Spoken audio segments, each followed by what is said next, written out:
¿Qué tal? Con todos, soy Ernesto Ramírez, el profe sabe en Twitter. Y bueno, vamos con ustedes a ver un poquito qué es lo que pasa en realidad con las etiquetas de los productos. No necesariamente las empresas nos quieren engañar, sino que tenemos que tener una cultura de leer y saber exactamente qué es lo que estamos comiendo. Así que acompáñennos, ¿no?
¿Consume usted habitualmente leche, mantequilla, yogures, natillas, helados, quesos y demás derivados lácteos? ¿Le sientan bien? ¿Está usted sano? Porque si no es así, sus problemas pueden deberse, sin más, a su ingesta. A fin de cuentas, todo el mundo debería entender que el ser humano es el único mamífero que ingiere leche procedente de otro animal pasado el periodo de lactancia. Y lo hace a pesar de saberse que la leche que produce cada mamífero es específica para su especie, y la naturaleza la ha hecho idónea para las necesidades de su cría, y no para las de otra. La razón fundamental por la que los nutricionistas occidentales, no así los orientales, recomiendan tomar leche y sus derivados es porque la consideran nutritiva y especialmente rica en calcio, agregando que la ingesta periódica de ese mineral es imprescindible para mantener la salud, sobre todo la de los huesos. Y en ese convencimiento muchas personas beben cantidades importantes de ella, al punto de que algunas, es el caso de los millones de norteamericanos, prácticamente la toman en lugar de agua. Sin embargo, es precisamente en Estados Unidos, el mayor consumidor mundial de leche, donde más incidencia de osteoporosis hay entre su población. ¿Alguien puede explicar razonablemente tan singular paradoja?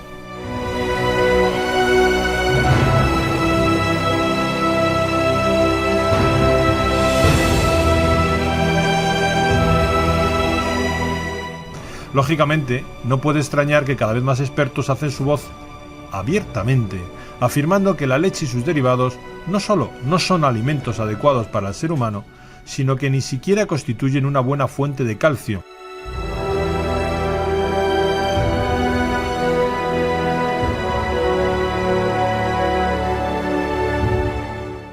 Porque una cosa es la cantidad de ese mineral presente en ella y otra muy distinta, su biodisponibilidad.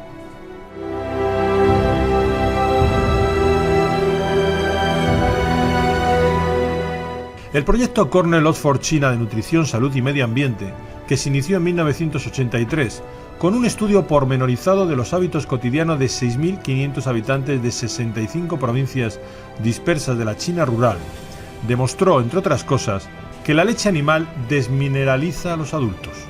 Es decir, se comprobó que las mujeres que no tomaban leche de vaca, y su único alimento era el arroz, los vegetales, la soja y sus derivados, no padecían osteoporosis. Y sin embargo, si introducían en la dieta la leche de vaca, sus niveles de calcio bajaban y aumentaban los casos de osteoporosis.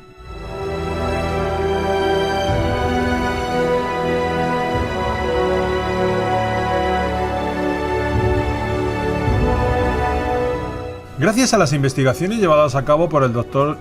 John McDougall, médico nutricionista del Hospital de Santa Elena de Napa, en California, sabemos también que las mujeres de la etnia bantú no toman leche, pero sí calcio procedente de fuentes vegetales, y a pesar de que tienen una media de 10 hijos y los amamantan durante largos periodos, no padecen osteoporosis.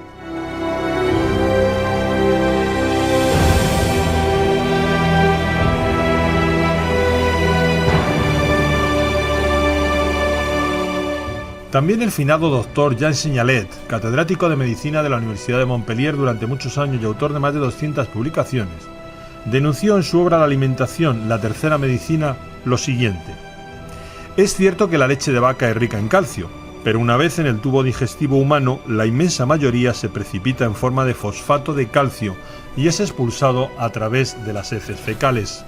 Solo una pequeña parte es absorbido. ¿Y qué decir de la caseína láctea? Porque hoy se sabe que el niño lactante asimila completamente las caseínas de la leche materna, pero no las de la leche de vaca. Tales proteínas solo se digieren parcialmente por el efecto neutralizador de la leche sobre la acidez gástrica, indispensable para su ruptura. ¿Y qué sucede entonces? Pues que en algunas personas se adhiere a los folículos linfáticos del intestino, impidiendo la absorción de otros nutrientes. Además, su hidrolización parcial puede provocar problemas inmunológicos. En cuanto a las grasas, cabe decir que la leche humana contiene 45 gramos de lípido por litro, de los que el 55% son ácidos grasos poliinsaturados y un 45% saturados, y tiene sobre todo un elevado contenido en ácido linoleico, precursor de prostaglandinas y leucotrienos antiinflamatorios. En cambio, la leche de vaca, la más consumida, contiene un 70% de ácidos grasos saturados y un 30% de poliinsaturados, una estructura que favorece la formación de prostaglandinas y leucotrienos inflamatorios.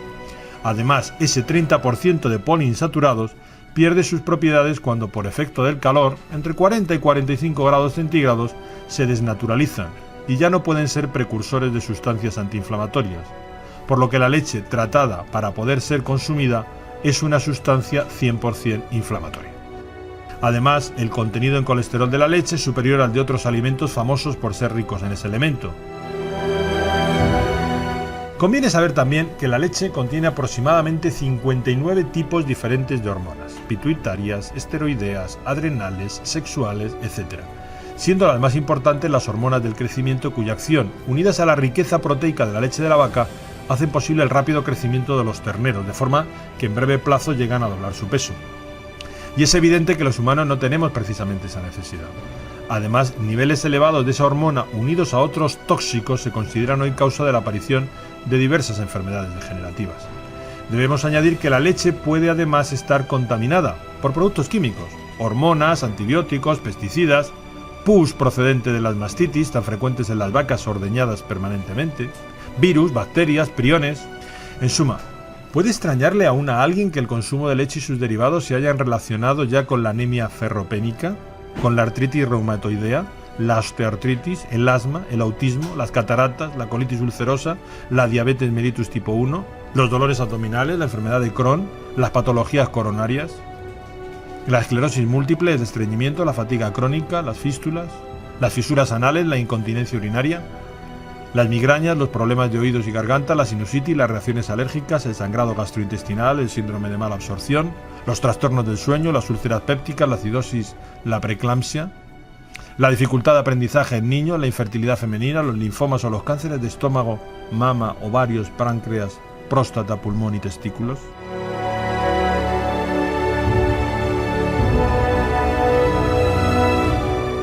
Y ahora sigue usted consumiendo leche animal y sus derivados, pero luego no diga que ignoraba sus posibles efectos secundarios, especialmente en el caso de los niños. Si desea más información, consulte nuestra web.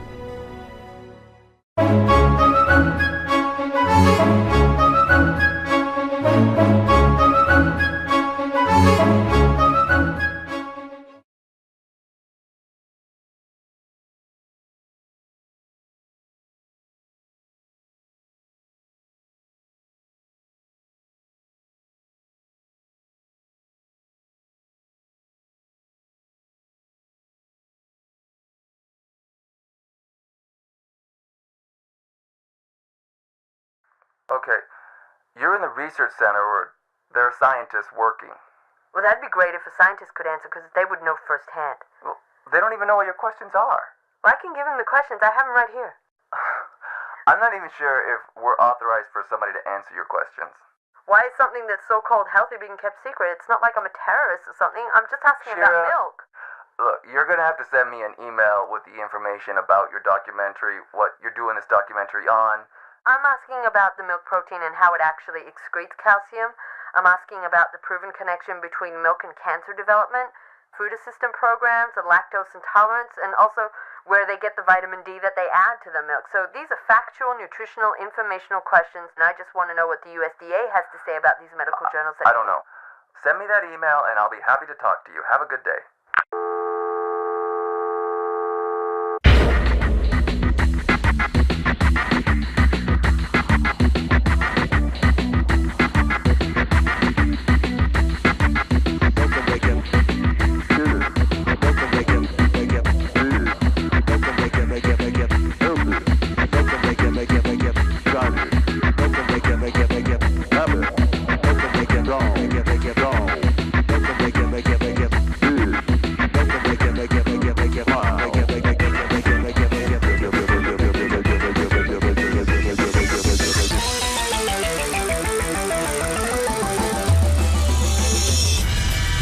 In 1890, the population moved from farm to city, making it necessary to mass-produce milk.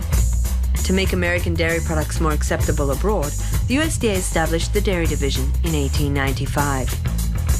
1919, educational milk campaigns were developed to deal with the surpluses of milk and dairy products from World War I. And as a result of the ongoing milk campaigns, substantial increases in milk consumption occurred.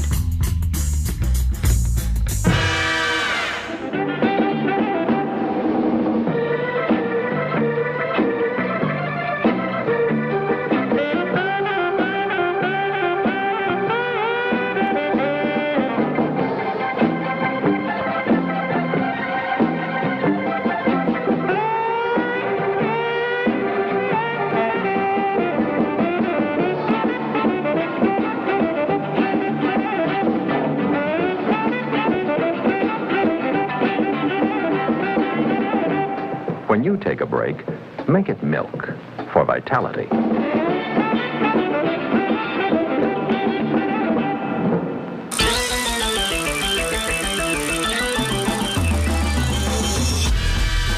Ridiculous. So just not based on science. Basically, it's not that you're allergic to milk. You're not really getting the true information. In other dairy products, it's a recipe for a heart attack. He couldn't. There was no way he could. I mean, You always want a constant supply of milk.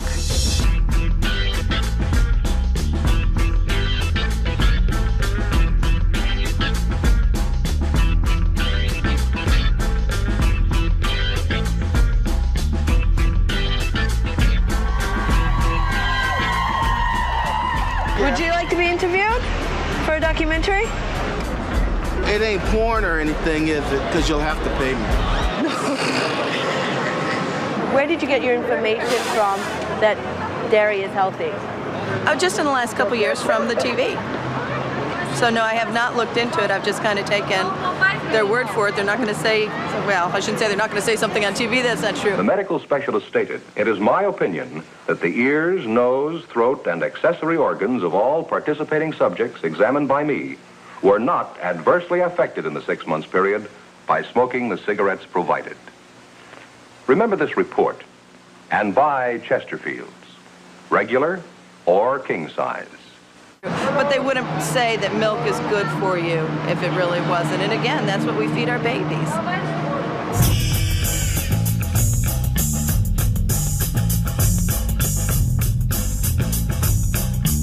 Calci Yummy. That was used to be the TV commercial in England. Milk is Calci Yummy. Well, I once heard an interesting theory about how apparently that whole food pyramid that was introduced in lots of schools around the world in the, what was it? I don't know if I'm right with the time, but the 40s or 50s, that actually was given and put together and budgeted by the Milk and Meat Association. Don't just take my word, learn to research it on your own. because if you learn how to research it on your own, then it means you've made a step outside of the box, and you're taking your health and your life in control. Why is it good? Well, it's good for the bones, teeth, everything. Great food. Strong bones, and what's that commercial? Milk? Yeah, I mean, what is that? Milk? Got milk? It's called the dairy industry. They have a very large lobby. They spend a lot of money.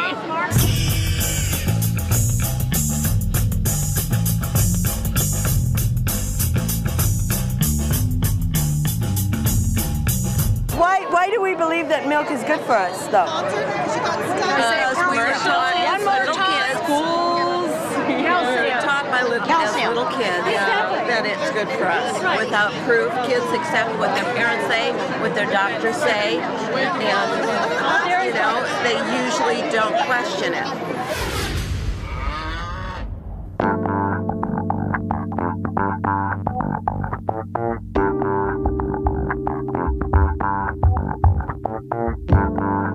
My grandmother, who was a nurse, took me to Mayo Clinic to try and figure out what was wrong. And they did all these tests and said, we can't find anything wrong. Take her to a psychiatrist, which they did not do, thank goodness.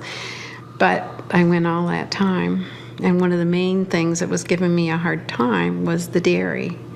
And it just happened my dad was a milk processor. My name's John McDougall. I'm a board-certified internist. That means I'm a medical doctor that takes care of adults primarily. And I'm the luckiest doctor in the world because my patients get well. Looking at the meat and the dairy group, of those two groups, which should I give up?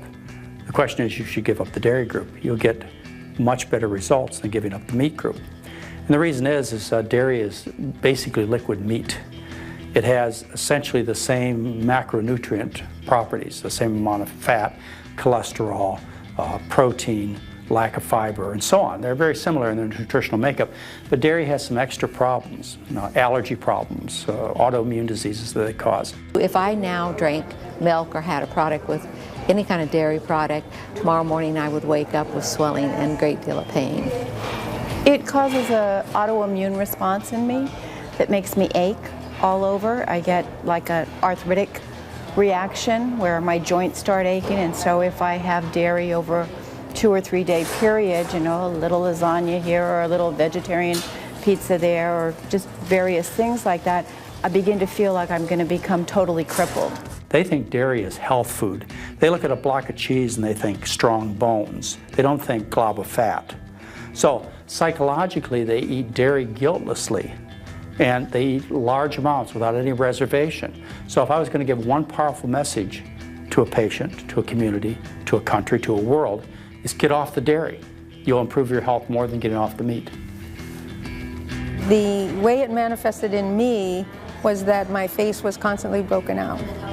Said he didn't know whether going on a non-dairy diet would cure the migraines, but it certainly ought to be worth the effort. And I never had another migraine. This kind of deception is not like damaging your TV or your car. I mean, these are your children. These are your husbands and wives and your mothers and fathers that are being hurt by this dishonesty. That's the problem. They should be ashamed of themselves. Now, from what we're learning, it's sort of ironic. It does keep grown-ups from growing old in a very special way.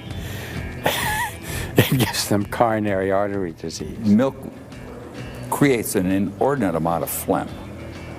I have not had one sip of milk for 20 years. And I had a pretty juicy nose when I drank milk. I didn't connect the two. I haven't broken any bones for years. When they say milk has calcium, everybody needs calcium, they leave the consumer to make the connection that therefore milk is a good source of calcium, which is of course absolutely not true. The fact that the animal proteins are highly represented in dairy products will cause negative calcium balances for people, and it will actually be the cause of osteoporosis and things of that nature. So, but these are things that people don't understand. So it's a very, very clever way. You need fat, you need protein, you need carbohydrate, you need calcium. Yes, there are things in milk that you need, but you don't need milk to get them. Do you drink milk? I actually love milk. You do? I love milk, absolutely. I've loved milk all my life. Land on the facts: heart disease, obesity, type 2 diabetes, type 1 diabetes, infection, and so on. I think there are federal laws that protect consumers from false advertising. Oh, I'd like that. That would be great, right? This is the Wild West. The dairy industry can do whatever they want. They got the money, they've got the political control, there's nobody out there to put them in line, and so that's what they do. From 1988 to 1993, there were over 2,700 articles dealing with milk recorded in the medicine archives. None of the 2,700 researchers spoke of milk as an excellent food, as we have been told by the dairy industry. Instead, intestinal bleeding, bovine leukemia, AIDS-like virus, asthma, childhood diabetes, heart disease, anemia, arthritis, allergic reactions, and cancer were the focus. If all this is really true, why haven't we heard about it?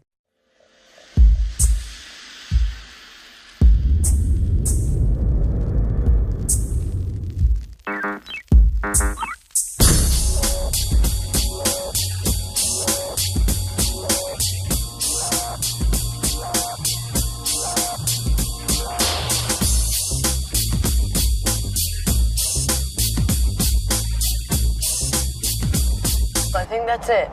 This is like the best place for breakfast. He's not boarded up, is he? Yeah. I see people. Would you say it's difficult to eat absolutely non-dairy? Especially at a restaurant. It's crazy. Because butter is one of the main things that they use for oil. Because it turns the food brown.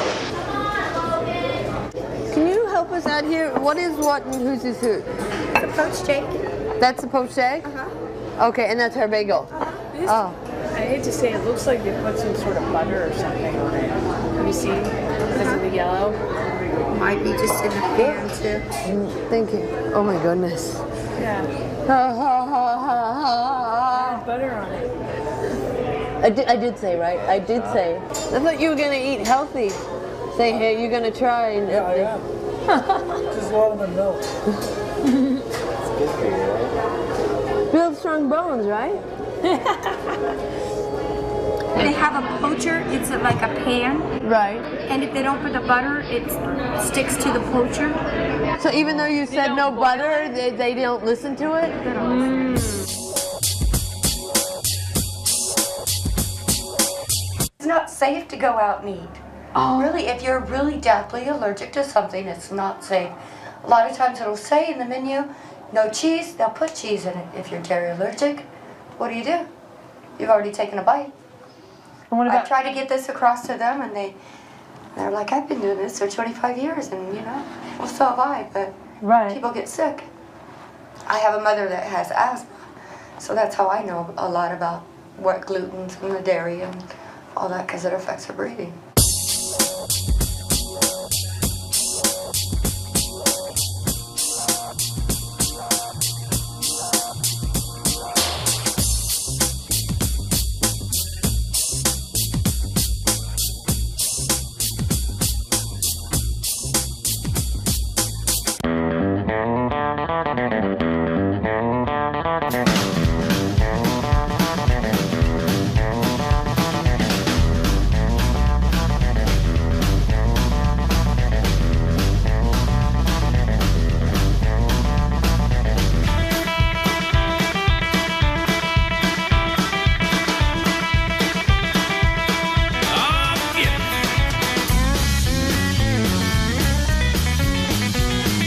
Tom, and where are you from?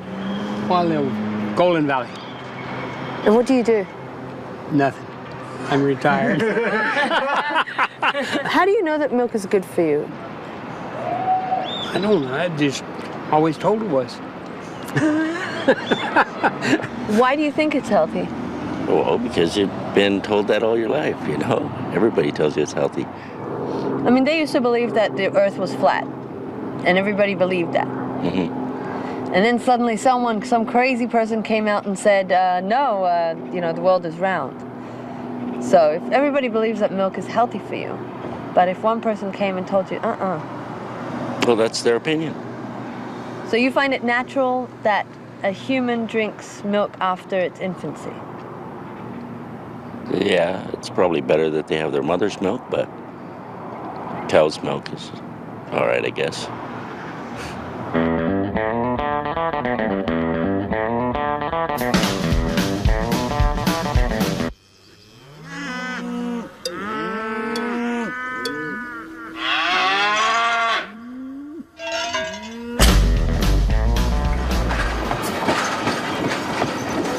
I'm Trooper, and I'm from Williams, Arizona, and I robbed the Grand Canyon Railway.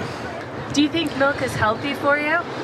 Yeah, especially when you're a little one. When you're a little kid? Yeah, the little whippersnappers need milk. What is it that's in milk that you think is healthy? Calcium. Calcium. For bones and teeth. Yeah. Where else can you get calcium? Calcium? Yeah, apart from milk. You could take supplements. Supplemental calcium. Probably meat. Any meat you eat probably has calcium in it. Anything with blood in it has calcium, right? Yeah, how it works. The bloody things have calcium. Drink blood, not milk.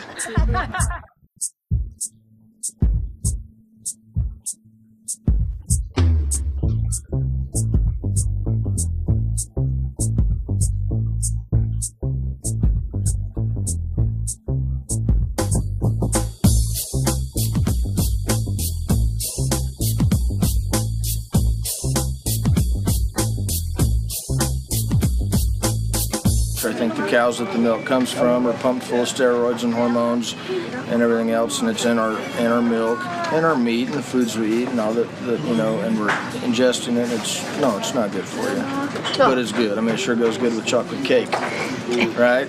Well, growing up in school, you know, in grammar school, we were exposed to cow's milk as being a source of calcium and nutrition. So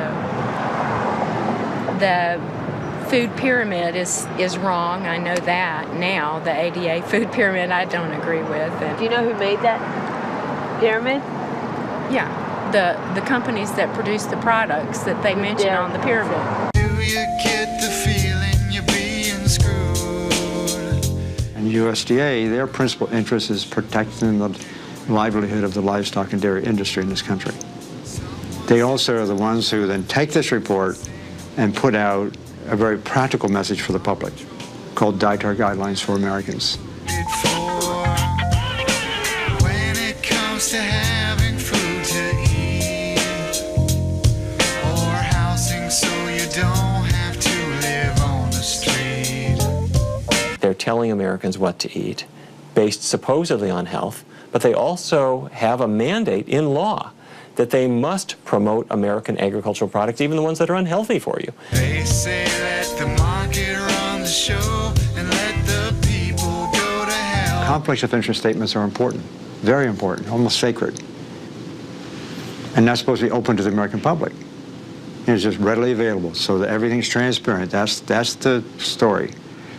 Well, Dr. Bernard's organization went to the USA and said, we'd like to see the conflicts of interest statements on these 11 people who were on that panel. Because he knew, and I knew, and some others knew, that there were biases there. And we wanted to see how well it was stated on their personal conflicts of interest statements. The USDA would not give them those conflicts of interest statements, even though it's a law that is supposed to be transparent. They had to go to court to get the court to force the USDA to let them see the conflicts of interest statements. Why do these corporations always get their way? Whatever they have planned, we never get a say. The Department of Agriculture and the people that they had appointed to this committee had industry ties. Out of 11 people on the committee to decide what Americans are supposed to eat, 6 of the 11 had financial relationships with either the dairy industry, the meat industry, or the egg industry. We're cutting services to keep their profits maximized. Now children starve while billionaires get subsidized. Considering, as they made up the guidelines, was not accessible by the public, and that it was done in violation of federal law. And Lord knows I can't afford the ride. Hey, young, hey,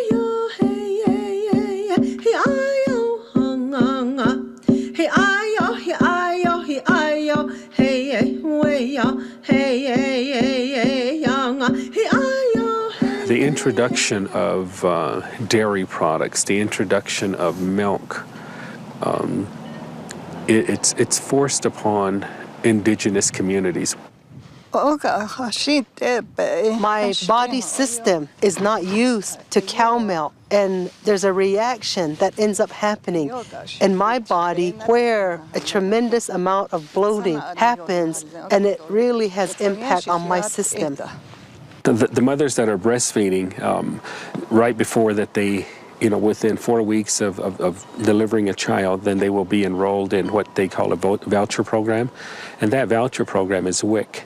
And the theory behind that is to make sure that the mother has enough nourishment through the dairy products.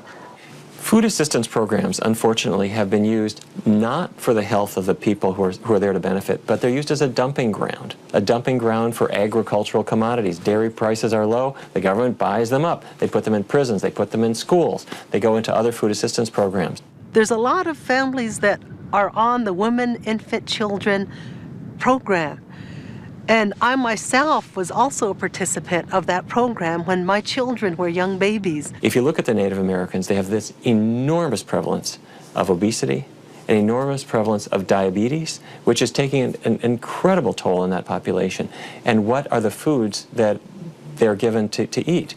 Not traditional beans and corn and grains that would be normal and that would be healthy. No, it's milk. It's cheese. It's high fat, high sugar, high calorie things that are making them sick. With that voucher that they gave you, did they allow you to buy vegetables and fruit? I mean, just basic foods that you cook and that are nourishable? No, they just let us buy like cheese and then eggs. They have a lot of control on how things end up happening. And I really firmly believe that the Dairy Council has a significant amount of influence even on the educational system. Kids go to school, the local people who are running the program, they're the ones, the teachers and stuff, they start putting pressure on the local kids because they believe that, dairy's really good, you better drink your milk. When my daughter was in school, in the cafeteria that she ate in, all the adults would end up telling them, you must drink all your milk, and you cannot end up leaving a cafeteria. Organizations that actually allow this dairy, the school lunch program to exist, and the WIC program, and food sold and made available in hospitals, I might add. Those are three big programs, big federal programs. Those programs are offering food that are nothing more than the garbage from the dairy and livestock industry. They're subsidized.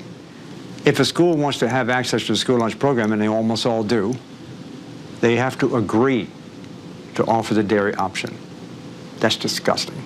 That's been existing for a long time. It should stop yesterday. She tried to tell many adults, I don't drink milk. I'm not used to milk. They would force her to end up finishing, her milk carton. And she would be very, very upset over that. And she would be telling me when she got home, she says, Mom, they forced me, to drink this milk. National Dairy Council is obviously interested in selling milk. So even for individuals who complain of indigestion or other stomach cramps, other stomach problems, the Dairy Council wants them to keep trying to drink milk. And they do drink the milk, and then they go to class after they've had their milk at breakfast and had their milk at lunch. They're not feeling good. They're going to be squirmy in their chairs. They're not going to be able to concentrate. They're not going to do as well in school. So in a way, it's like we're setting our kids up, those children who don't tolerate milk well, to do poorly in school. I see some children that are saying that they have a stomach ache. They don't want to take the milk, or some of them will say that it's hurting their stomach. When you think about it, these programs are quite racially biased because so many young children and so many individuals in America are actually lactose intolerant. And, they're interested in health just as much as the next person who isn't lactose intolerant. They go in, to end up telling a lot of our young children that, you have to drink milk, and the big logo that is out there is got milk with people, with milk on top of their lips. Away young, We are not a young ho away young hey na ya.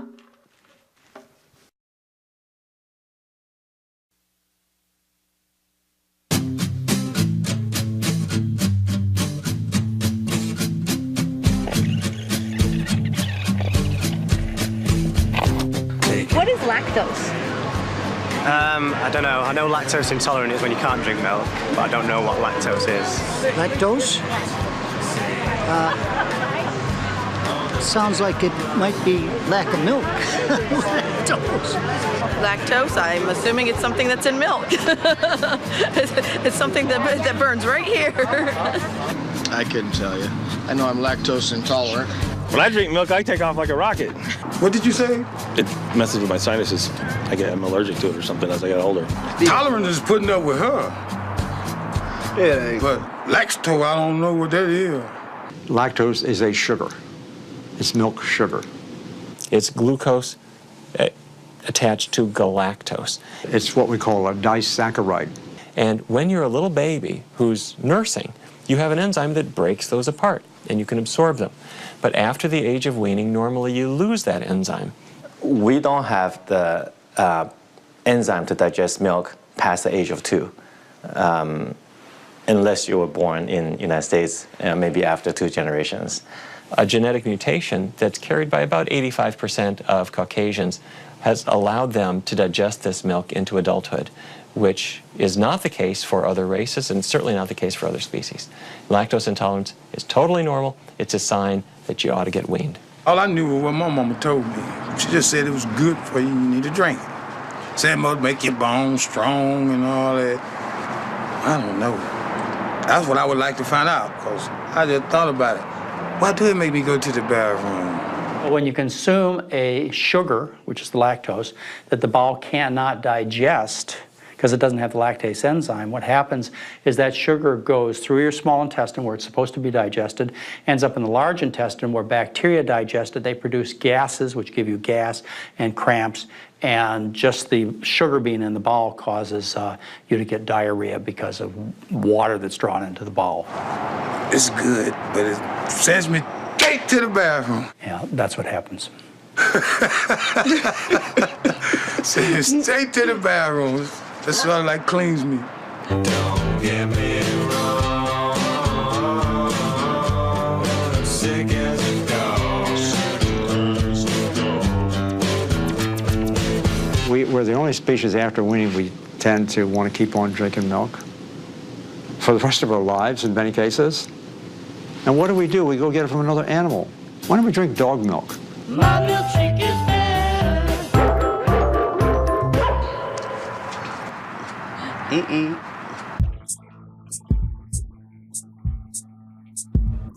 Isn't it cool? Yeah. Can you describe to me what you see when you picture a dairy farm? Obviously not the slaughterhouses and things like that you don't want to picture. You picture kind of the nice rolling green hills and the little red barn in the hills, and yeah. How does a cow give us milk constantly? I have no idea. I have no idea. I just know that it comes in cartons.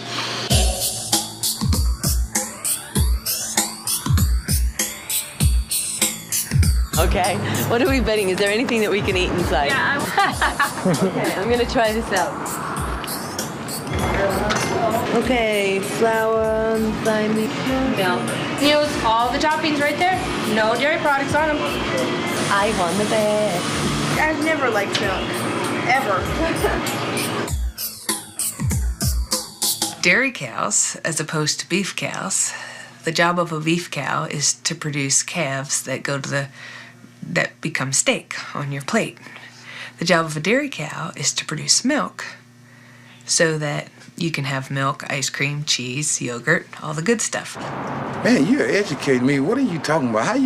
How do cows give milk constantly like that? Eating hay, corn, different stuff. When you have a baby, don't your titties swell up? It ain't gonna swell up if you don't eat the right stuff. Wait a minute. Naturally, Wait, don't. What are you supposed to say? Not titties. What you supposed to say? Breath. breath, Whatever. breasts, Whatever. some breasts. Man, I got to go back to work. Don't they swell up? Don't you supposed to, that's what you're supposed to do, right? In order for a cow to give milk, she has to give birth to a baby calf. And that starts the lactation process.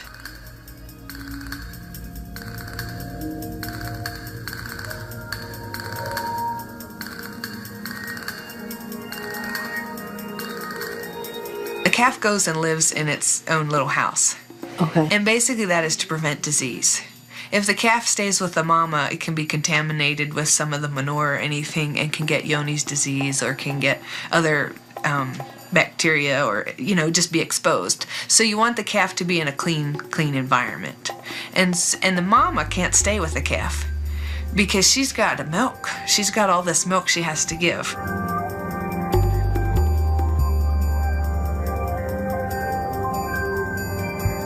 What happens to the milk from the sick cow? Those we actually what we do, we pasteurize that and feed that to the babies. A cow can have an infection in her udder, which is called mastitis. So the somatic cell count relates to the incidence of mastitis. So if the cow has a low somatic cell count, and somatic cells normally occur in the milk. White blood cells are everywhere, right? And so they're in the bloodstream, they come into the milk, and they exist. White blood cells are pus cells. And in analyses of the dairy that's being sold, they have 350, 400,000 pus cells per cc, along with 25,000 bacteria per cc is found in regular milk that you buy in the stores.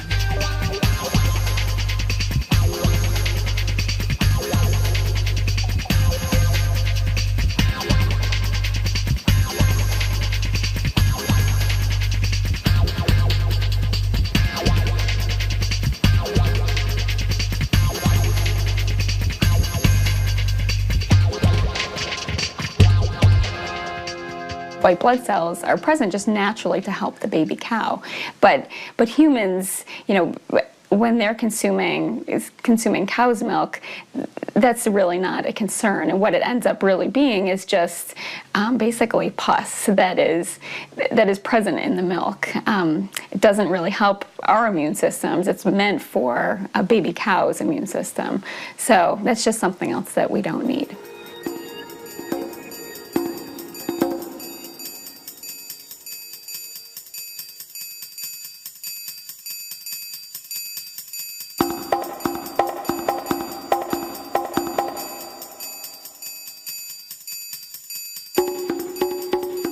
Milk is really a byproduct of blood. Okay. I don't want to freak you out or say something bad, but where does milk come from? The cows, it's a normal process that the cow secretes the oxytocin and then the blood.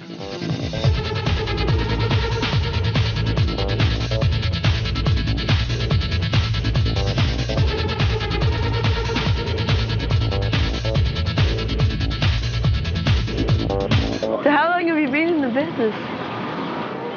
Born and raised in the dairy business. In our area, Greater Southwest Milk Marketing Agency, we're almost totally BST free. I just never use it. One of our concerns is the organic situation going on. I'll put my milk up against any organic. But the thing of it is, it came from BST, which is just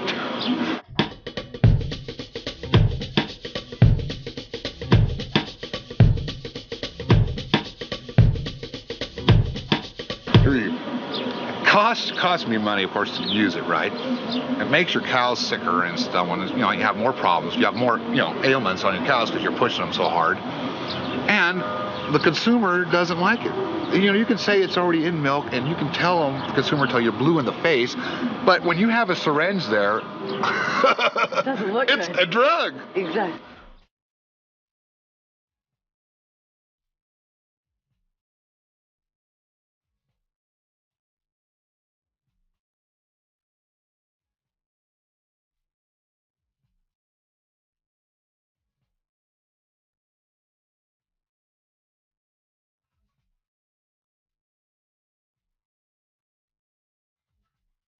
Anytime you add hormones to something that's going to be consumed by humans, you're going to affect them in some way.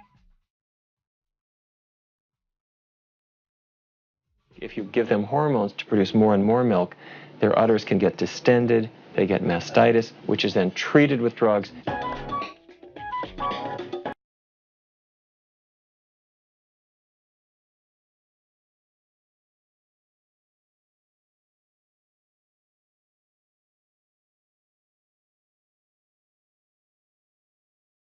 Michael R. Taylor, FDA's deputy commissioner who, in addition, wrote the no-labeling RBGH guidelines, was previously employed by the Monsanto Corporation as their attorney. So let's recap. Cows that are injected with RBGH have higher levels of IGF-1, which is associated with cancer. The use of the hormone also increases infections in the cow, which are treated with antibiotics and are found in the milk. FDA seems to be convinced that RBGH is okie dokie and bans labeling milk RBGH free. So you will never know.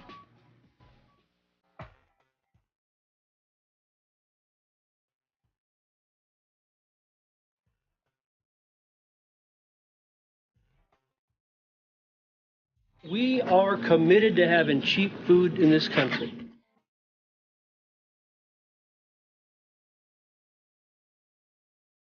We in America want cheap food. We have a cheap food philosophy. We cannot change our price or get more for our milk to cover our costs.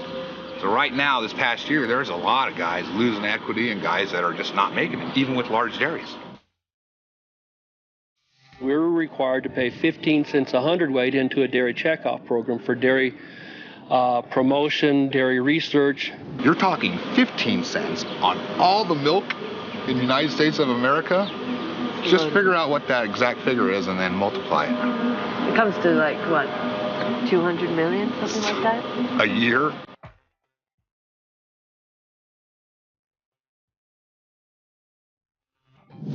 The margins get smaller and smaller and smaller every year, so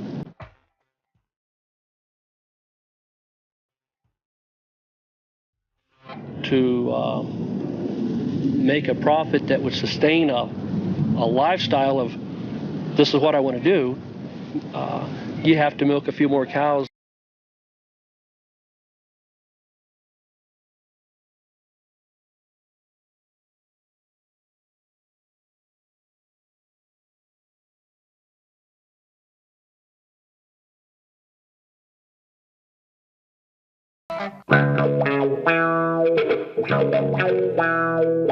Like any other industry, they have to meet, they impact the environment, like the air, like the water and the soil, for example. From here to the groundwater, we're almost 300 feet deep.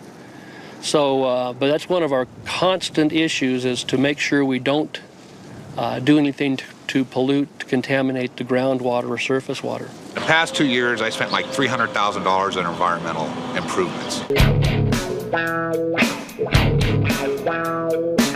When we talk about global warming, we tend to talk a lot about CO2. But there is a gas that is far more dangerous. It's methane.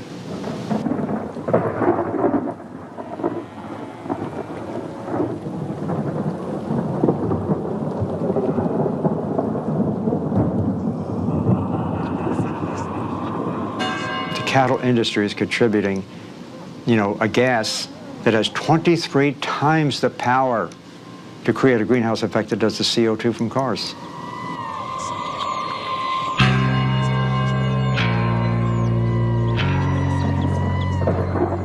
Dairy industry, on one side, it's a big economic generator.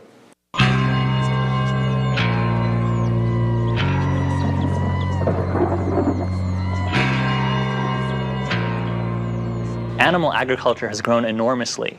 People consume 5 times as much animal products today as they did 50 years ago.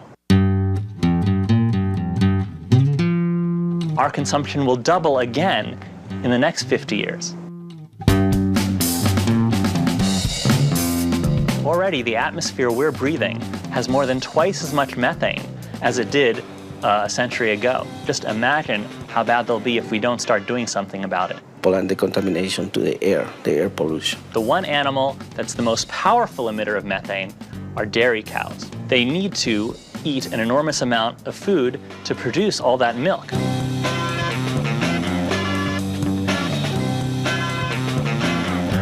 According to the UN, it's a bigger source than all the cars and trucks and planes and trains put together.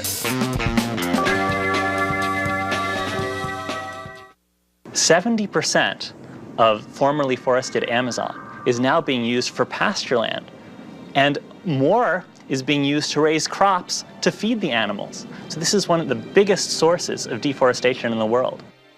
We have been going to the Caribbean, to Central America, Southeast Asia, and places like that, to cut down forest, not just to get the wood, but to create pasture land for cattle.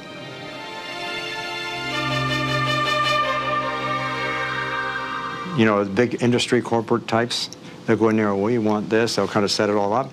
You know, take down the forest, sell it off to the lumber, make some money there, you know, gets all this range land, grow the cattle there. They actually chase off the peasants who had the land before. They go up in the mountains, they get bitter, they're destitute, and the first thing you know, they're now getting organized and they create political violence.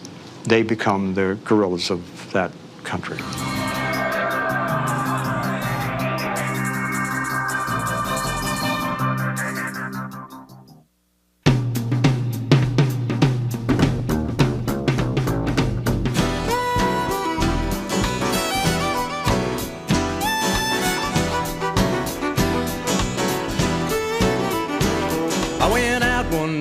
Check the cows.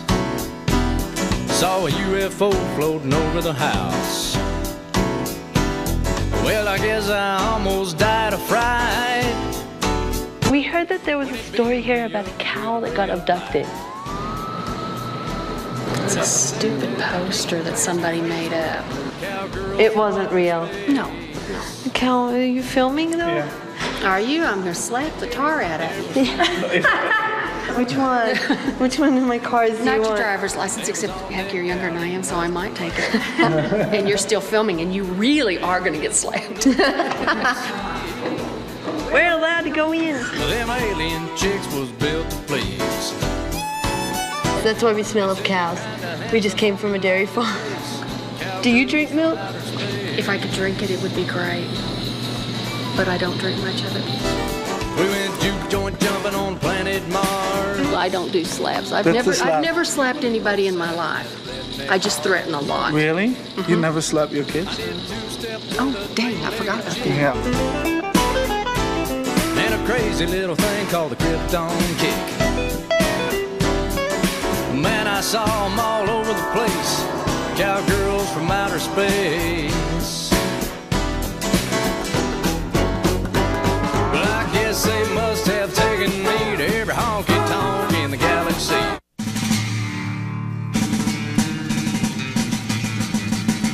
Mustache commercials, they say that milk is good for your bones and makes you grow healthier and stuff like that. So that's why. So that's why you think it's good for your bones. healthy. And plus, they eat cheese, like the sticks of cheese. I buy them sticks of cheese, the string cheese. Cheese is 70 to 80% of calories from fat, most of which is saturated. People don't realize that. They think, oh, this is a health food. It's rich in calcium, but it's not a health food. It's terrible for you. We have a program here for children, a WIC, and they make sure you have to have milk. And then when they get older, like my little girl, she's off of powder, and now she's on regular whole milk, and now they tell me she's too fat. And then I got to give her less milk, and it's low-fat milk because she's too chunky, but she's a normal child, you know? The dairy industry is very powerful. They have tons of money, and they have very successful ad campaigns. This can have painful consequences. That's why strong bones are so important around here. Especially for those who are just arriving. Attention all passengers. The proteins and calcium in milk make your bones stronger and healthier. They're a giant, and so they have an easy time of getting their message out. Whereas the individuals who really understand the research and understand that dairy products are risky, unhealthy, and definitely unnecessary, they don't have the financial backing for the most part, and they aren't able to get out the word.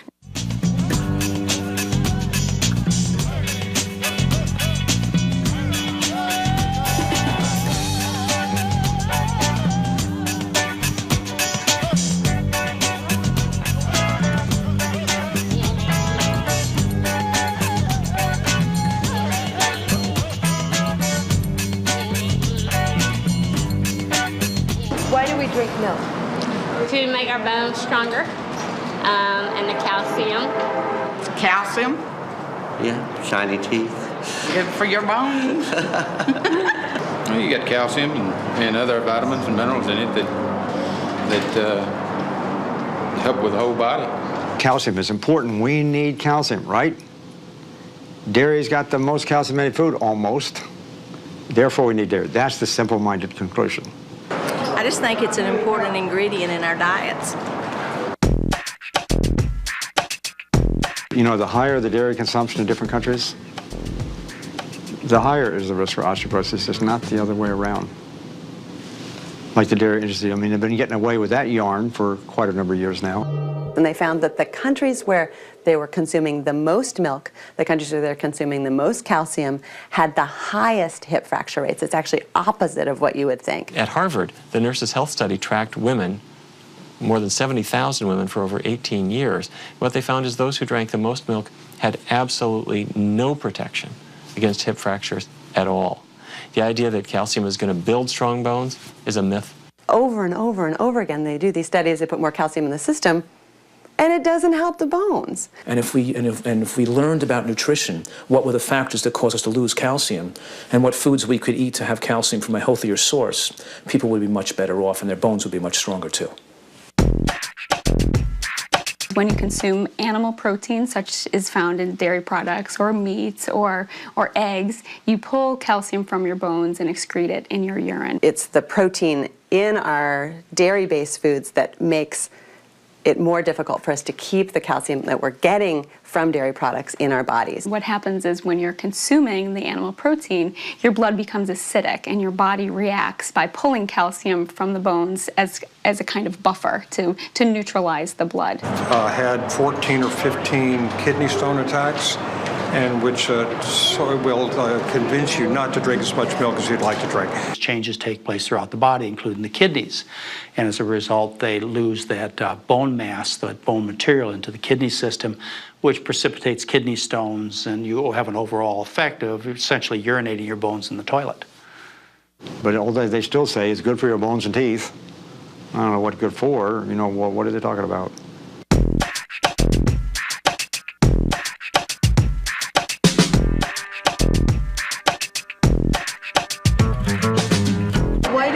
So much that milk is healthy. Where do we get this probably information? Because there's just great ad campaigns by milk producers. Where else would it come from? Well, I happen to know that milk helps build strong bones, so drink up. Well, Mr. Miller told me he never drinks milk. Look at him. Yeah. Hi, kids.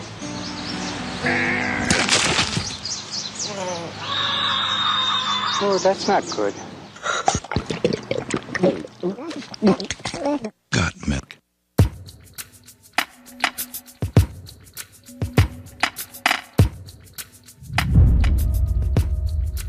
I've learned in my training that the milk helps the brain development. How does the milk help the brain development? Helps their skills in learning their ABCs, the 1, 2, 3s, and colors and stuff. When you feed cow's milk earlier, 6 months, 8 months, 10 months, even 12 months, you're taking a chance the child's going to lose iron from occult gastrointestinal bleeding. And because milk doesn't contain iron as much, and it's not as absorbable as it is from breast milk now, the potential is going to be there for iron deficiency when they're young, and iron deficiency in a young child can have effects on reducing their intelligence, and that reduction in intelligence can be there permanently for the rest of their life. So in this home daycare, do you give the kids milk? I have to give them milk at least 2 to 3 times a day. You have to? I have to. It's because of the food program that I'm on.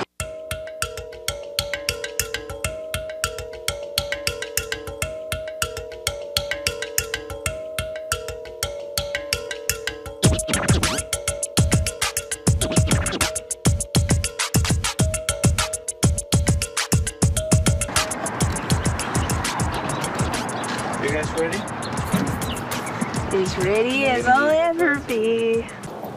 Jen says they put a stick of butter in everything. Here in Louisiana? Yeah. No way. Yes. Yeah, that's what they're famous for.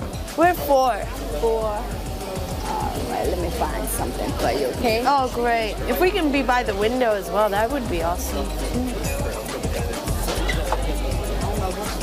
You have to wait, no?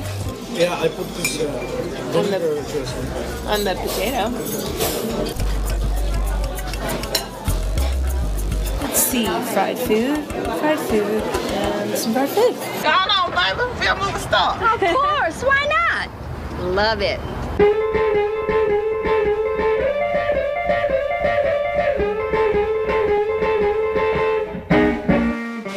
What goes real quick, them cheesy potatoes and eggs.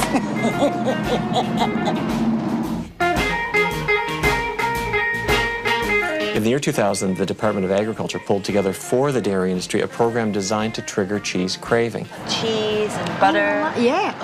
Yes, yes, yes, yes. Yes, I do. It's now 30 pounds per person per year, thanks to government programs.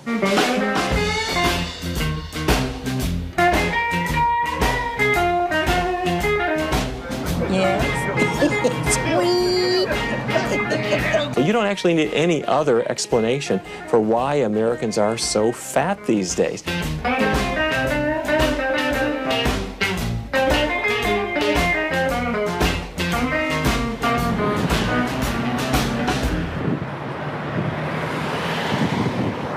Well, they gives you strong bones. I've been telling me so. That's what I've been doing.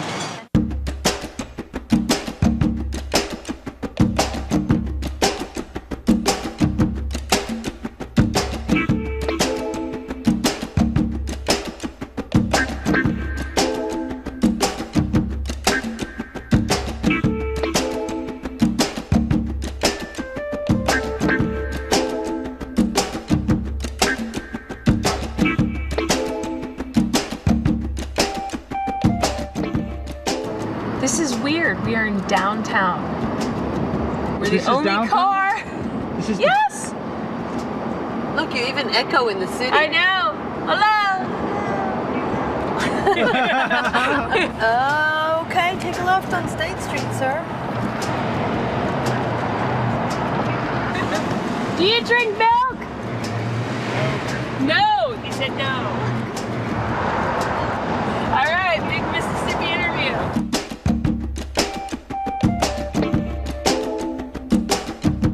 Sun.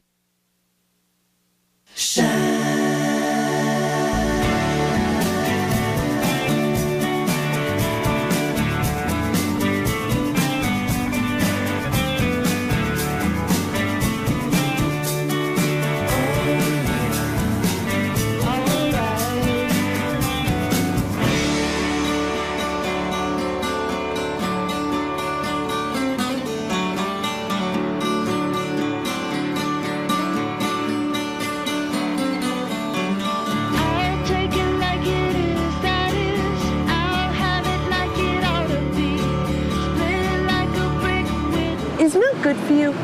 Yes, it is. It's very good for you. What does milk do for the body? It does the body good, just like the commercial says. I've got a poster in my bedroom of a Three Stooges with Curly, with milk over his lip, and right after Mo hit him with a bar, and the bar is all bent over his head, and it says underneath, "Milk makes strong bones." And I agree with that 100%. The dairy industry's grown, become very rich. The last time I looked, they had something like $165 million just to advertise their product. That's a lot of money. TV. That's where we get all our good information, right? TV. Why can't we use soy milk with it? Well, it would be just as good, but, you know, the corporation won't allow it. The last time I looked was now, maybe 15 or 20 years ago, they had 300 dairy offices around the United States. 300 offices. You know, out there doing their thing. They are so powerful. They are so powerful.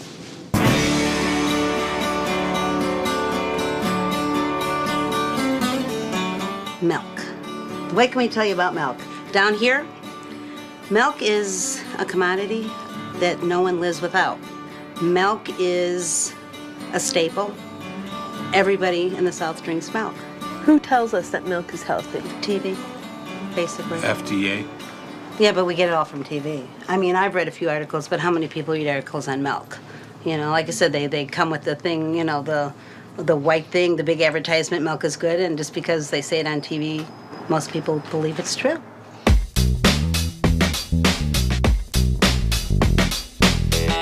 Well, one thing I have to say for American industry is we're really good at using our byproducts.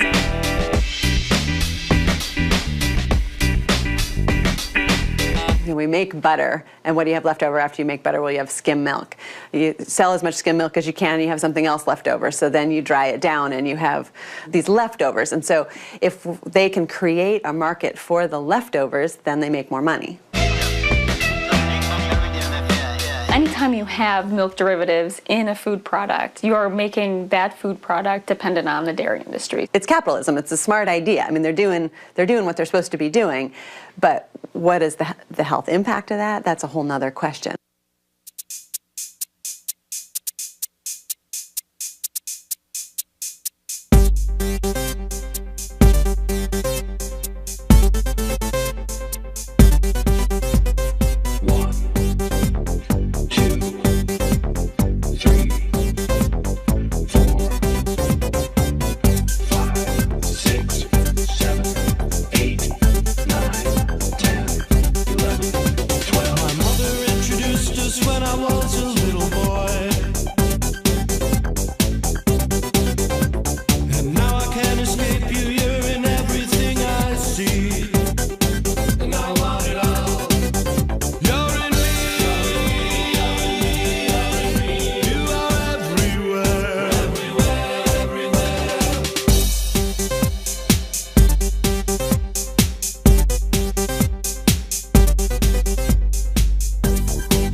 That's what America's all about. It's not if it's healthy for you, it's not if it's good for you, it's how can I market this and how can I get you to spend your money.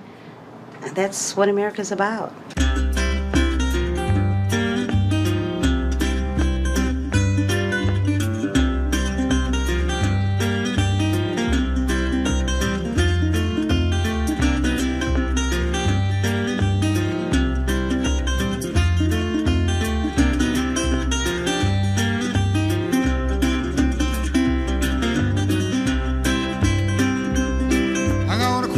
Job and I ain't gonna work no more. I'm gonna quit this job and I ain't gonna work no more. Big man makes the money, poor man rakes the yard. Big man's money works all year round, nobody works that hard. Everything they told me was a lie. We're at the Citgo gas station where there's a whole hell of a lot of possums. If you love your baby, best treat her nice and kind. Say you love your baby, best treat her nice and kind. Milk, it does a body good. I don't know. I don't know. I think it would be cool for everybody to go and at least once try the milking a cow. It's the real deal. Man, that is so cool.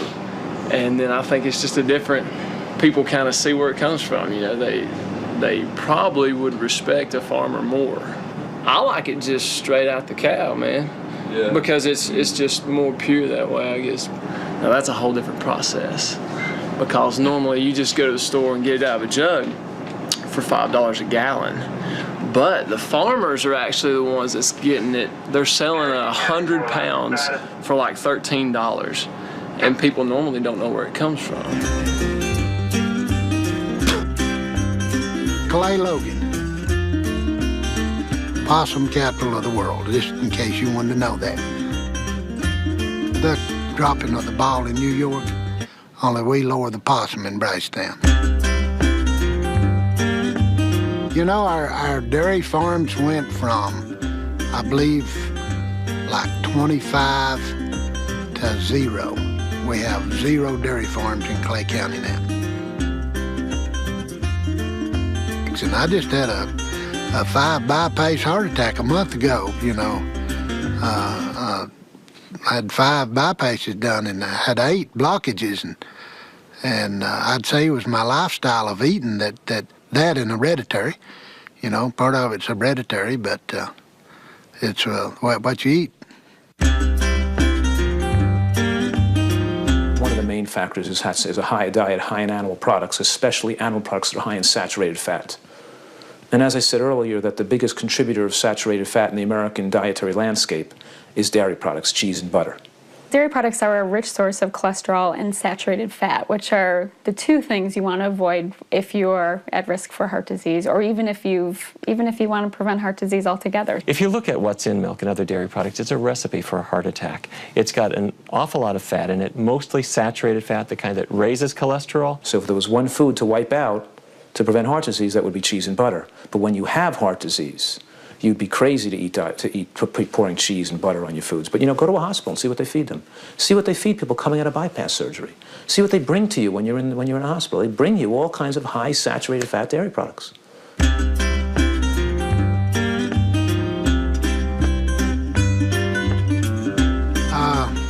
Probably not milk. Everything they told me was a lie.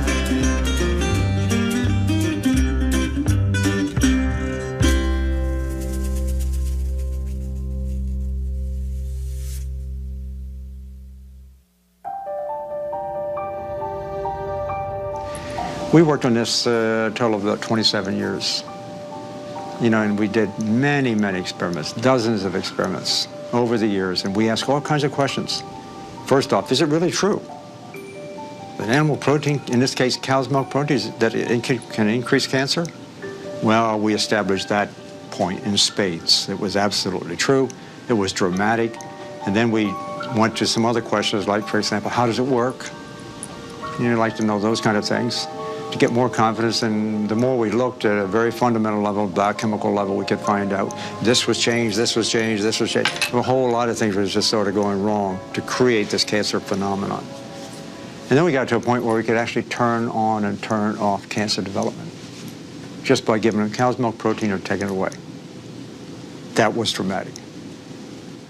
Insulin-like growth factor, which is a hormone that mama cow puts in the milk for baby cow to grow, and human mothers do the same thing in human breast milk. Because milk is designed to make things grow. And so the mother cow is putting growth factors and hormones and nutrients into the milk to cause changes in the calf's body that make the calf's cells grow. When you're an adult, you don't need any more growth hormone. Growth hormone basically is looking around for something to do. If it finds a non-self cell or a mutated cell, then it can act on those cancerous cells and increase growth of cancer cells. Because when we're done growing, we don't need to grow anymore, and so but our bodies still think that something needs to grow. All of a sudden, here's cow's milk protein, the most sacred of all nutrients, I think, as we've been educated. It causes cancer. It's ridiculous. And the information we got on cow's milk protein would make it the most relevant, significant chemical carcinogen we consume. Now, the question is, why doesn't the public get to know this? We know that milk is associated with increased risk risk of prostate cancer. We know that milk is associated with increased risk of ovarian cancer. We know that milk is associated with higher levels of IGF-1, which increases your risk of breast cancer. We know all these things, but the public doesn't get that information. Who controls what the government promotes is all based on social and political concerns and economic concerns. It's not based on science.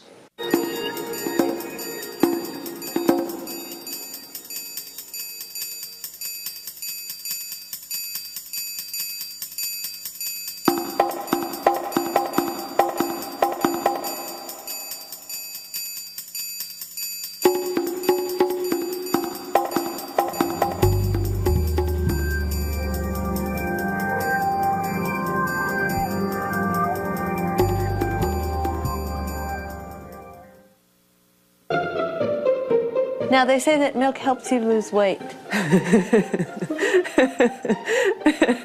Really? Well, I wouldn't, chug 2 gallons of milk in the morning and, expect to lose weight anytime soon. Then I think it's easy to believe what you see if you don't know any better.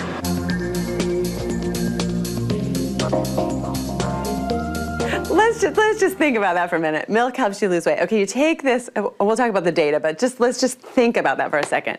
You take this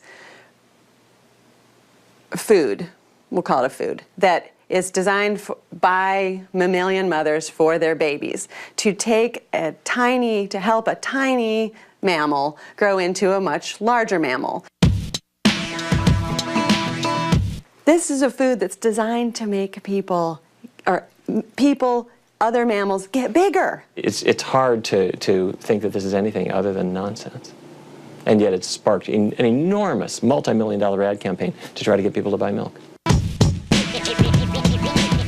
Research papers in the scientific journals that show that their top scientists realize this is fraud. There's been about 50 randomized controlled trials that have looked at the effect of either dairy or calcium on weight loss. 45 of those 50 studies have shown no effect of dairy or calcium on weight loss. 2 have shown weight gain and 3 have shown weight loss. The 3 that showed weight loss, all by this guy, this one guy who's been funded by the dairy industry. His name is Michael Zemmel. He's in Tennessee. And other researchers have put this theory to the very same test. And they haven't been able to find the same result. They find that if anything, milk doesn't do anything, or it might actually cause you to gain more weight.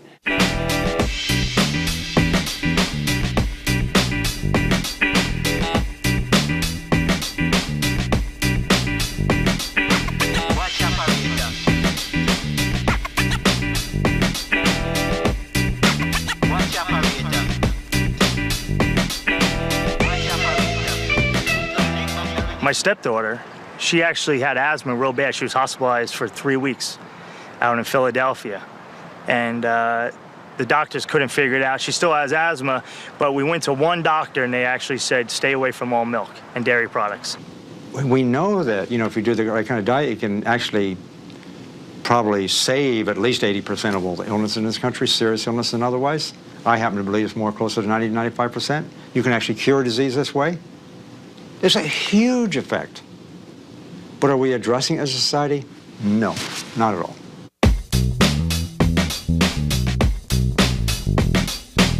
Well, they diagnosed me as having bronchitis, asthmatic bronchitis. And so I was on theophylline, and then they developed the time-release Theodore, and I'd be on toxic levels of, it's either 400 or 600 milligrams 4 times a day, which is the most that you can take. And yet my blood level would not be at the amount that they wanted, and they kept blaming it on me. It's your problem, it's your fault. We give them a diabetic medication, we give them a high blood pressure lowering drug, we give them a cholesterol lowering drug. We're giving them permission to continue to eat the same diet style that caused the problem to begin with. So the inevitable consequences, the underlying disease has to get worse as they continue to follow the same diet that caused the problem to begin with. We're selling them out. We didn't give them the possibility, we didn't give them the knowledge where they now have the possibility to reverse their diseases and live longer and save their life. That's malpractice. I mean, when you're looking at doctors, that's a tough one. I mean, they're supposed to know because they go to med school. At the most, they might get 1 course I mean, for undergraduates, that's ridiculous. We're not adequately informing the people what they can do. We're just giving them a drug. And getting yourself in such a mess that now is really driving the whole healthcare cost problem. And I met some people that knew about food allergies and about milk and other things that were bad for you. So I stopped drinking milk and some other things and cleaned up my diet and did a lot of different things for several years. And I didn't have any more problems. I didn't have to take any medication. This professor comes along, starts talking about nutrition. My favorite nutritionist is Jane Brody. Jane Brody's not a nutritionist. She's a writer for the New York Times. She had a book. She's a graduate Cornell. I know her. This guy doesn't have a clue. He's sitting there. He couldn't believe it. He said he has 140 people sitting around him. He said, now, here's 140 of my colleagues going out to be doctors. And that's what they get for nutrition. Pathetic.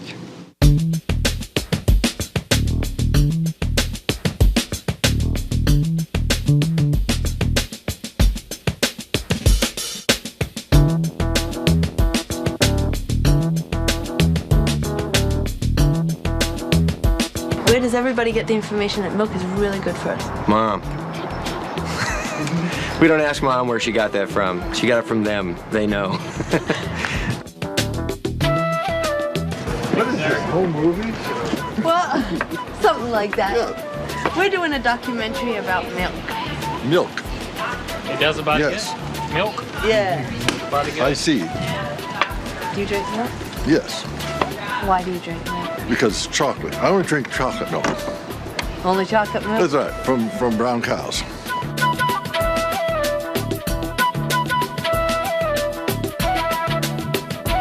How do they always give us milk? Well, they eat grass.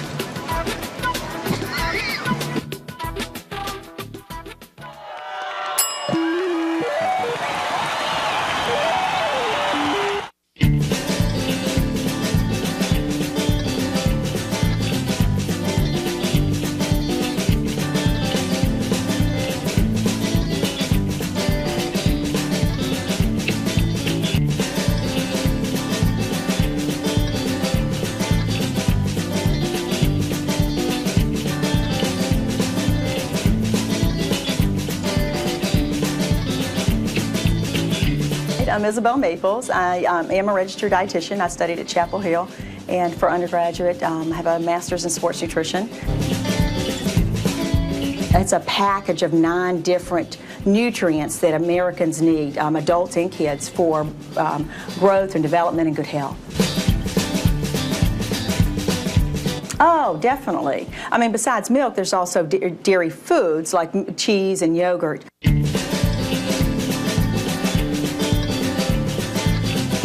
Well, and again, that's old advice. Traditionally, when somebody had heart disease, they, particularly if they had high cholesterol, they followed a low-fat, low-cholesterol diet. And dairy foods might be one of the things they mistakenly avoid in their diets. Typically, animal foods would have cholesterol in them. Plant foods don't have any cholesterol in them. And they tend to be, not always, but they tend to be higher fat foods that would have cholesterol in them. So, butter, cheese, sour cream, milk.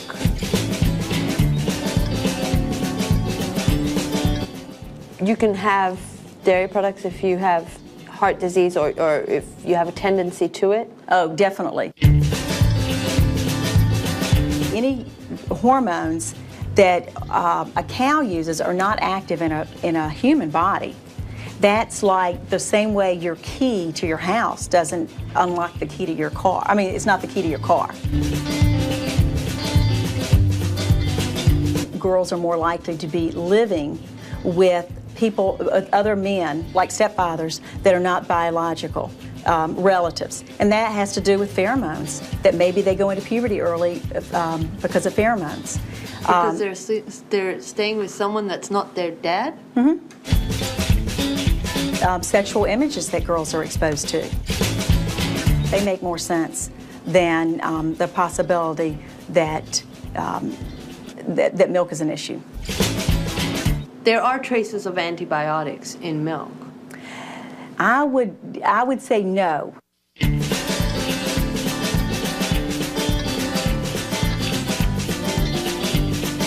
I would say what basically, I've worked with African Americans an awful lot, and that tends to be one of the groups that often is lactose intolerant and may be afraid to consume more dairy because of lactose intolerance, but just because their grandmother did too. I mean, part of it's just the cultural thing. But in terms of who needs dairy, why do it make me go to the bathroom? African Americans really, really need the nutrients that dairy provides. Maybe we should give them other choices apart from milk because it causes discomfort. It causes, and maybe that could be a problem for them to concentrate at school. Yeah, well, the concentration, I guess I can see. I was going to say I've never heard that comment, but okay, I can see that. Again, I mean, I think that nutritionally, what they're going to get from milk is different than what they get from soy beverages.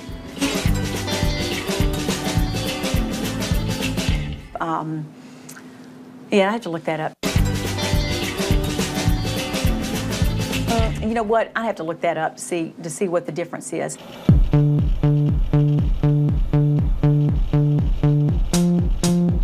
Here we go. One step at a time, don't be living on the line. I don't need a friend, I got more than on the mind. Sunshine in my brain, making everyone complain. Radio in the heart, don't be being so strange. Think I'm losing it, baby, where have you been? Everybody says that you're moving again. I don't wanna be right, baby, every single night. And I could tell you a thing about taking your time. It's making me nervous, yeah.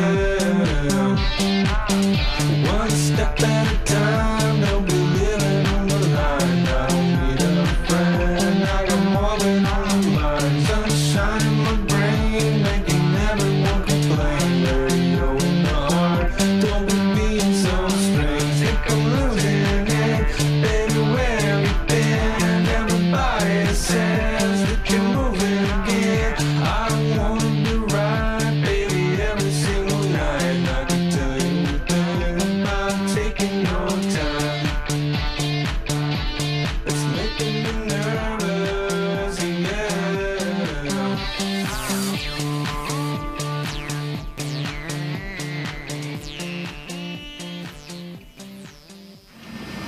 Please ring bell for service.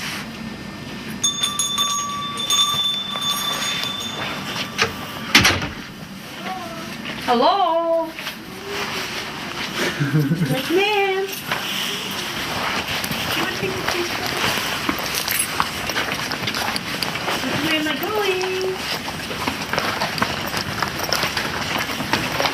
Oh, hi. What can I do for you? Well, I was looking for someone that can answer some nutritional questions. And then how you get into this building? The other lady, because we went to the other building, and then they sent us over here, and she opened us up and to talk. I mean, I'm just looking for someone. I have just nutritional questions. Yeah. And I was told when I called up that you can just come into the research center. Yeah, that is just fine. I was just kind of wondering who you talked with, and then usually we not let the other people in. Oh, okay. Okay, that is just fine.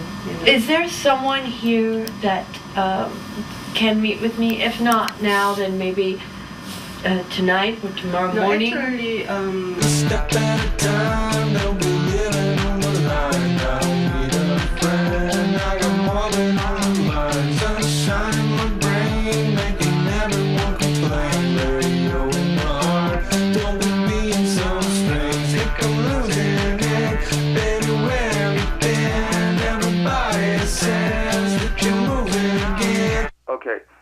Well, they don't even know what your questions are. Well, I can give him the questions. I have them right here. I'm not even sure if we're authorized for somebody to answer your questions. Look, you're going to have to send me an email with the information about your documentary, what you're doing this documentary on, and what questions you want to get answered. And it can take days. So we're not going to get you something for tomorrow. It's too complicated. I'm just asking Shira, about milk. Give me your full name and your phone number, and I'll give you my email address, and you can send me an email, and we can go from there. But to go on like this, there's no point. I can't talk to you over there unless I know what the questions are, and I need to know what your background is on this. Well, I'm asking about the milk protein and how it actually excretes calcium. I'm asking about the proven connection between milk and cancer development, food assistance programs, and lactose intolerance, and also where they get the vitamin D that they add to the milk. So these are factual, nutritional, informational questions that have aroused from medical journals that I've read. And have you tried to speak to the people who wrote these medical journals? Yes, I have, but they're not connected to the USDA, and I just want to know what the USDA has to say about these medical journals that came out. And They're not going to be able to talk to you over there, so you have to be able to accept that for today. So my question is, if somebody has a question about nutrition, where should they go? There are all kinds of different sources of information about nutrition on the internet and different places. So you're just going to have to accept that. Send me that email, and I'll be happy to talk to you. Have a good day.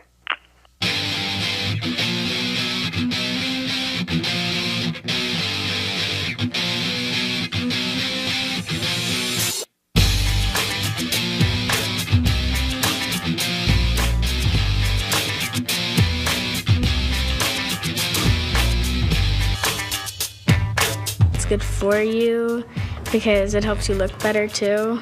Your complexion looks better. It puts calcium into your bones so it becomes stronger. And you grow mentally and it helps you at school.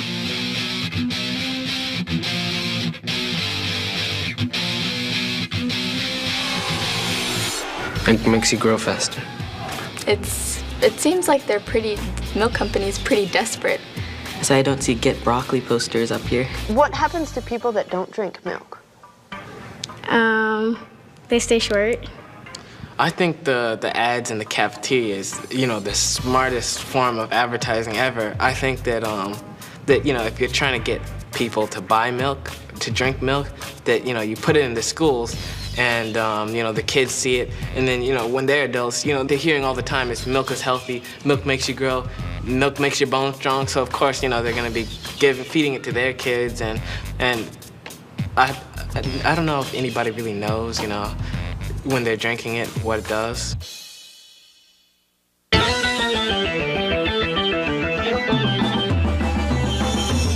Why does the public get to know this? The got milk cacophony. You're not really getting the true information. Every scientist knows about it. The dairy industry knows about it. There's two careers for a dairy animal. I mean, this stuff is dirty. We are very conservative in terms of science. So it's not based on science. They get most of the vitamin D milk, I think, is made from lanolin, which comes from the wool of sheep. So they make it they don't kill the sheep to get the lanolin. They just shave its wool off and they squeeze the lanolin out of the sheep wool and then they add it to the milk. You're looking like you're stunned. You didn't know that? I am cow, hear me moo. I weigh twice as much as you, and I look good on the barbecue. Yogurt, curd, cream, cheese, and butters made from liquid from my udders. I am cow, hear me moo.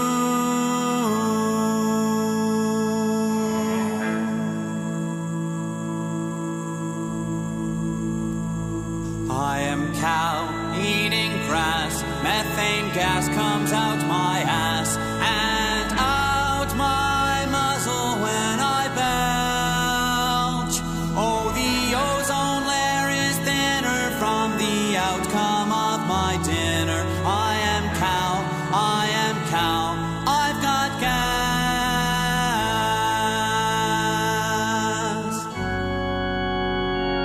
I am cow, here I stand, far and wide upon this land, and I am living everywhere.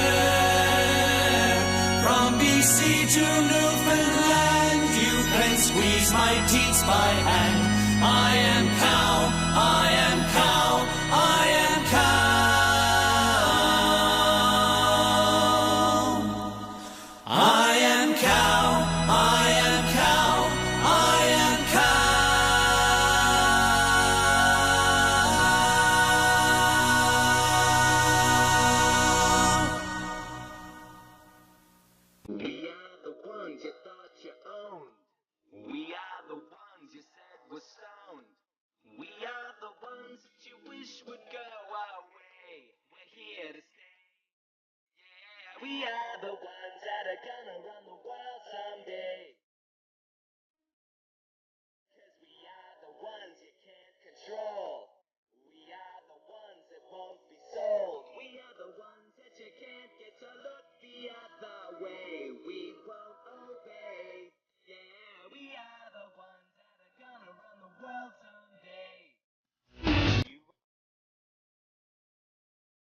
La leche de vaca ha generado una gran polémica a lo largo del tiempo. Los medios de comunicación siempre nos la han vendido como una sustancia buena para la salud. Sin embargo, centenares de estudios arrojan datos sorprendentes que dicen justo lo contrario. La leche de vaca genera acidez en el cuerpo, que incide en la pérdida de calcio de nuestros huesos. Contiene hormonas y antibióticos, además de otras sustancias que se pegan al intestino como un pegamento y provocando cáncer. ¿Será la leche buena para el ser humano o para las grandes empresas que se enriquecen a su costa?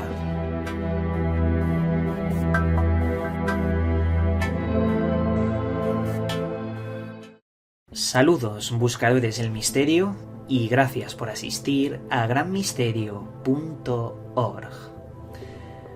Antes de empezar, debo hacer una pequeña advertencia. En este programa todo lo que os voy a contar es fruto de una investigación personal y subjetiva. Con esto quiero decir que nadie debe tomarlo como ejemplo, como la verdad absoluta, porque no lo es. Es una verdad relativa solo para mí. Y voy a compartir mi opinión sobre el tema con vosotros. Empiezo así este programa porque soy consciente de que este tipo de vídeos puede molestar a algunas empresas, algunas multinacionales incluso, porque si de verdad se destapa todo el negocio que tienen con la manipulación de ciertos productos alimenticios, perderían miles de millones de dólares. Por eso yo me cubro las espaldas y os indico de que esto es mi opinión personal. Vamos a hablar esta vez de la leche de vaca. La leche de vaca es un gran negocio, un negocio redondo alimentado por los medios de comunicación durante muchísimo tiempo. Y digo que es un negocio porque en sí misma solo aporta problemas para nosotros y dinero para las empresas. Hay centenares de estudios que nos hablan de que la leche de vaca hace más mal que bien. Y esto lo vamos a ver en este programa paso a paso, punto por punto, porque vais a descubrir junto a mí que lo que hay detrás es un gran negocio y un sistema muy perjudicial para la salud. 1. La leche causa osteoporosis. Según un estudio de la revista americana Journal of Public Health, los países donde más se consume leche de vaca son los países con más osteoporosis. Esto ocurre porque, aunque la leche tenga mucho calcio, produce acidez en la sangre, que solo se neutraliza robando el calcio de nuestros propios huesos. Muchos otros estudios paralelos corroboran este informe, entre ellos profesores de la Universidad Ramón Llull, como el Dr. Pérez Calvo Soler, Felipe Hernández o William Ellis, de la Academia Americana de Osteopatía Aplicada. 2. La leche contiene hormonas y pus. Aparte de la vitamina D y calcio, la leche de vaca contiene proteínas ácidas, grasa, antibióticos, células de pus y hormonas de crecimiento bovino. También se les inyecta con RBGH para aumentar la producción de leche. Esto hace que en la leche aparezca un aumento del IGF-1, que afecta la insulina y puede producir cáncer. La industria de la leche emplea su economía para producir más cantidad y por ello hormonan a las vacas y las llenan de antibióticos. El dinero, desgraciadamente, está por encima de la salud en este sistema. 3. La leche no se absorbe con facilidad. Para que el calcio de la leche se absorba, se necesitan otros minerales como el fósforo o magnesio. La descompensación de sustancias hace que expulsemos el calcio por la orina. A su vez, la leche contiene la proteína llamada caseína. Esta es muy difícil de digerir, puesto que crea mucha mucosidad parecida al pegamento en el intestino, haciendo que el calcio no se absorba y nos debilite. Beber muchas veces leche acostumbra al cuerpo a la mucosidad y acidez, provocando varias enfermedades alérgicas y respiratorias con el tiempo.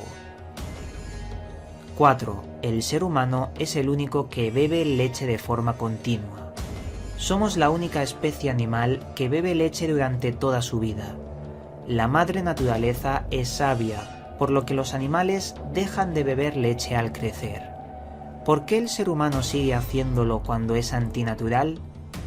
Durante décadas, los medios de comunicación nos han bombardeado con el consumo de 3 vasos de leche al día. 5. La pasteurización destruye las propiedades de la leche. Tras la pasteurización y homogenización de la leche, se destruyen una enorme cantidad de enzimas, vitaminas y minerales de la leche, llegando a triturar literalmente las proteínas. Las enzimas son muy importantes para poder tolerar y digerir. Sin ellas sería muy difícil hacerlo.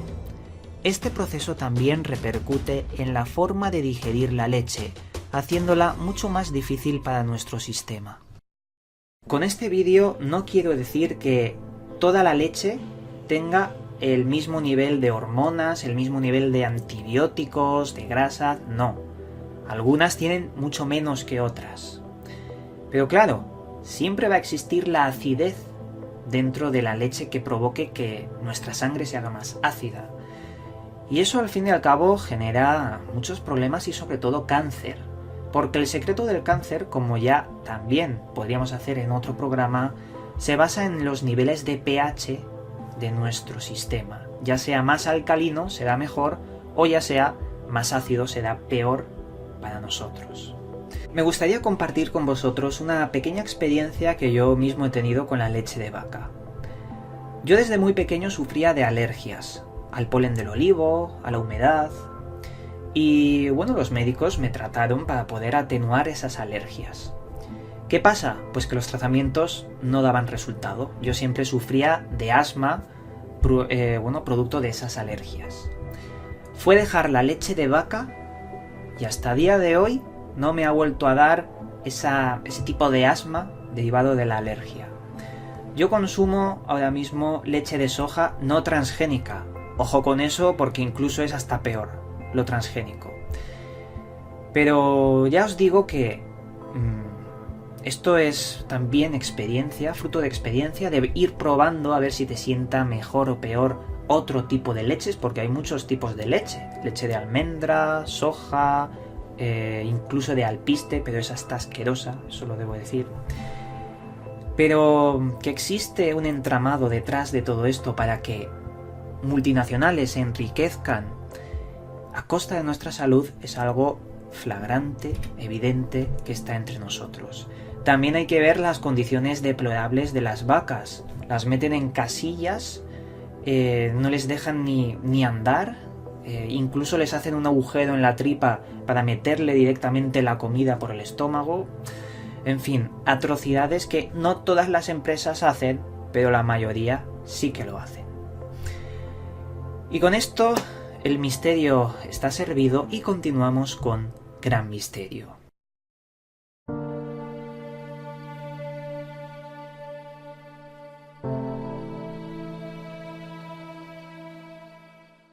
Esta vez en la sección Expedientes inexplicables de Gran Misterio os traigo el expediente que he titulado La chica que perdió el tiempo.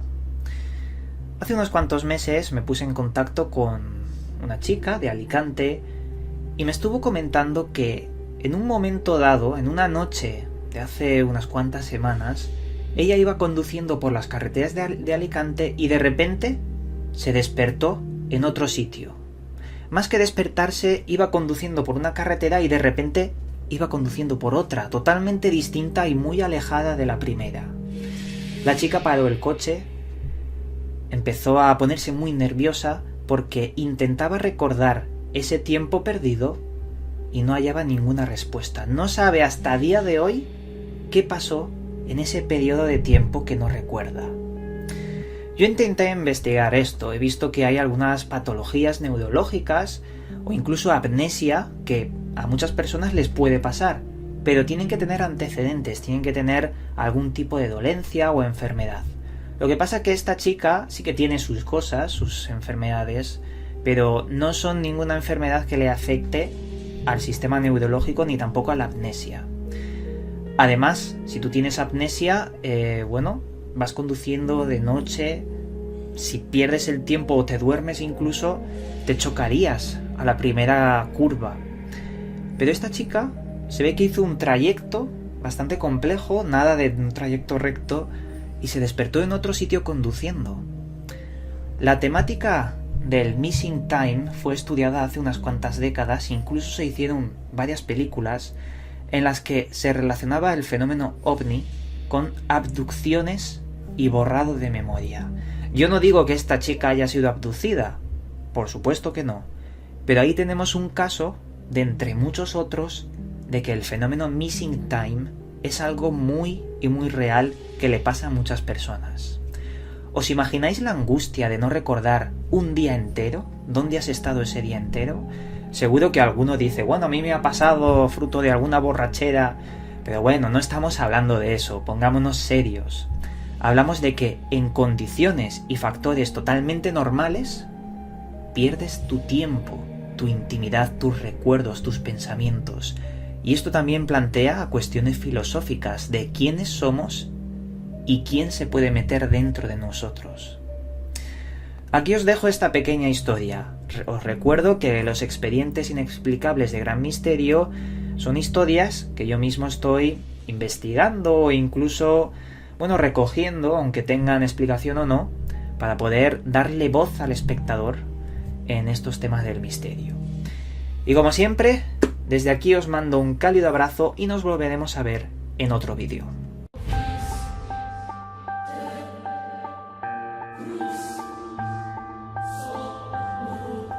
Skull and Bones, una sociedad secreta fundada